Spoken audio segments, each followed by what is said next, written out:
Sorry to just be ranting into a camera, but this woman whose name is Amy Kremer of Tea Party Express, a true amazing Tea Party idiot. I think in the early days probably some intelligent, knowledgeable people got involved in the Tea Party, but they certainly can't be anymore.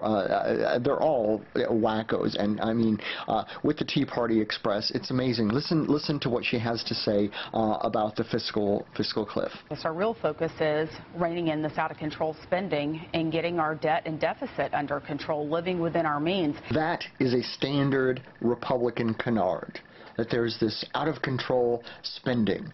Republicans never know what it is that the government's spending money on that they hate so much, but they just know that the government is too big.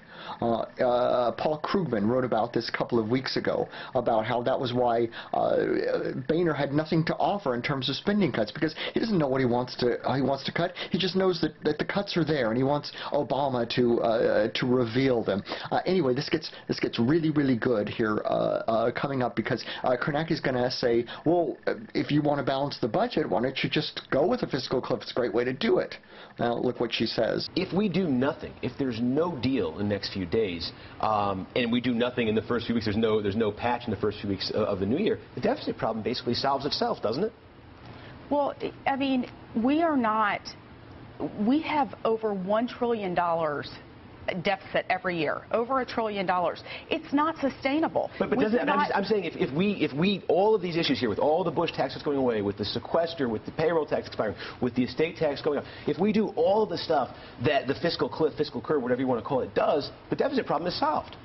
I don't know that it's solved completely. So notice in this that she's totally confused about the budget deficit and the fiscal cliff. She thinks the fiscal cliff is going to be bad for the budget deficit, which is exactly the opposite of the way things are. She's a very typical conservative. She's angry about the way government is doing things, but she has no idea how the government actually does things. I mean, everybody keeps talking about entitlement reform and how we need to reform these programs, because you can't balance the U.S. budget just dealing with discretionary spending. We've got to look at entitlements, but no one's even talking about the biggest entitlement that's going into effect in January, that's Obamacare, that's another $1 trillion. We cannot afford this. This is not true. You may not like Obamacare because it raises taxes on the rich, but in terms of the budget deficit, it is actually good for it, which, of course, is what she claims to be for.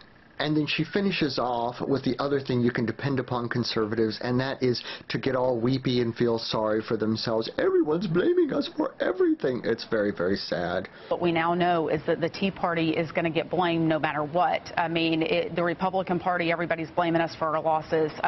This cycle, back in 2010, the Republican Party wanted to take credit. They didn't do any of it. It was us that had the momentum and did that. And I would also say that Washington still doesn't get it when now they're all going to get pay raises.